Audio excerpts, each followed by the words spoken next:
दिल्ली में वैक्सीन लगाने के लिए दिल्ली सरकार ने, दिल्ली के सब लोगों को वैक्सीन लगाने के लिए दिल्ली सरकार ने 1,34,00,000 वैक्सीन की डिमांड की थी।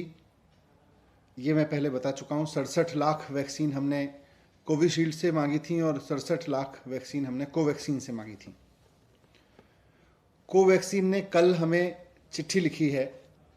उन्होंने कहा है कि साफ साफ कह दिया है उन्होंने कि हम वैक्सीन नहीं दे सकते हैं क्योंकि हमारे पास में वैक्सीन उपलब्ध नहीं है। उन्होंने अपनी चिट्ठी में लिखा है कि we are making dispatches as per the directives of concerned government officials, यानी कि हम कंसर्न्ड गवर्नमेंट ऑफिशियल्स के कहने पर डिस्पैचेस कर रहे हैं, राज्यों को वैक्सीन दे रहे हैं। जाहिर सी बात है, ये कंसर्न्ड गवर्नमेंट ऑफिशियल्स तो सेंट्रल गवर्नमेंट के ऑफिसर्स होंगे। We therefore sincerely regret that we cannot make any additional supplies as required by you. तो वो कह रहे हैं कि हम आपको अब उससे ज़्यादा वैक्सीन दे ही नहीं सकते जितनी हमें कंसर्न्ड गवर्नमेंट ऑफिशियल्स मतलब केंद्र सरकार कह रही है। तो कोवैक्सीन की सप्लाई अब दिल्ली को बंद है और मुझे नहीं पता बाकी राज्यों को कितनी की जा रही है, पर दिल्ली को तो उन्होंने लिख के दे दिया है कि हम आपको वैक्सीन नहीं दे सकते हैं क्योंकि हमें सेंट्रल गवर्नमेंट के हिसाब से वैक्सीन देनी है और हम आपको सप्लाई नहीं दे सकते। हमने 67 लाख वैक्सीन उनसे मांगी थी। तो इस चीज़ से, इस चिट्ठी से एक बात साफ है कि केंद्र सरकार ही तय कर रही है कि कहाँ कितनी वैक्सीन जाएगी, कितनी वैक्सीन देश के लोगों को लगेगी, कितनी वैक्सीन केंद्र सरकार एक्सपोर्ट करेगी, देश विदेशों में बेचेगी। ये केंद्र सरकार तय कर रही है।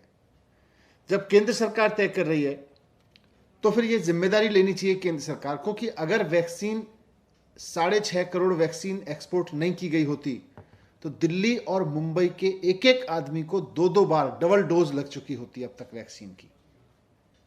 ये जिम्मेदारी भी केंद्र सरकार को लेनी चाहिए। आज कोवैक्सीन की सप्लाई तो उन्होंने मना कर ही दिया। हमारे पास में जितने भी रिजर्व था, जितना भी स्टॉक आया था वो खत्म हो गया है और हमारे पास इस वक्त कोविशील्ड के जितने सेंटर्स थे वो चल रहे हैं, लेकिन कोवैक्सीन के सेंटर्स हमें बंद करने पड़े हैं। 17 स्कूलों में करीब 100 से ज़्यादा सेंटर्स हमको बंद करने पड़े हैं कोवैक्सीन के।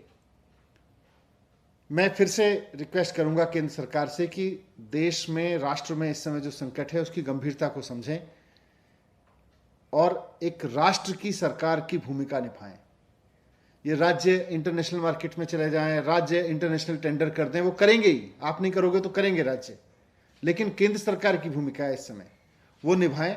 एक्सपोर्ट सारा बंद करें और जैसा अरविंद केजरीवाल जी ने कल माननीय मुख्यमंत्री जी ने कहा था कि इन दोनों कंपनियों की प्रोडक्शन कैपेसिटी लिमिटेड है, इनसे फॉर्मूला लेके सारी कंपनियों को, देश में जितनी भी कंपनियां वैक्सीन बना सकती हैं उनको सबको इसका फॉर्मूला देके मास स्केल पे प्रोडक्शन कराएं। नहीं तो ये 3rd wave, 4th wave, 5th wave में हमारे लोग वैसे ही मरते रहेंगे जैसे इस 2nd वेव में मरे हैं। वैसे ही हमारे हालात खराब होते रहेंगे, किसी शहर के पहले होंगे, किसी के बाद में होंगे। लेकिन और ये वैक्सीन कंपनियां फिर कहती रहेंगी कि हम आपको सप्लाई नहीं दे सकते, हम तो सेंट्रल गवर्नमेंट के कहने पे देंगे। तो मैं फिर से रिक्वेस्ट करूंगा कि इस बात को ध्यान में रखते हुए कि केंद्र सरकार की भी जिम्मेदारी है, इंटरनेशनल मार्केट में जहां भी वैक्सीन उपलब्ध हो, जो भी वैक्सीन इंडिया में अप्रूव की जा सकती हो उसको अप्रूव करके इंटरनेशनल मार्केट से लेके देश में उपलब्ध कराएं। राज्य सरकारों की जिम्मेदारी रखें कि जैसे ही वैक्सीन आए वैसे ही 3 महीने के अंदर अंदर राज्य के हर एक व्यक्ति को वैक्सीन लगा दी जाए। ये राज्य सरकारों की जिम्मेदारी हो। दुनिया भर से वैक्सीन लेके आना केंद्र सरकार की जिम्मेदारी हो। एक्सपोर्ट बंद करना केंद्र सरकार की जिम्मेदारी हो। Thank you.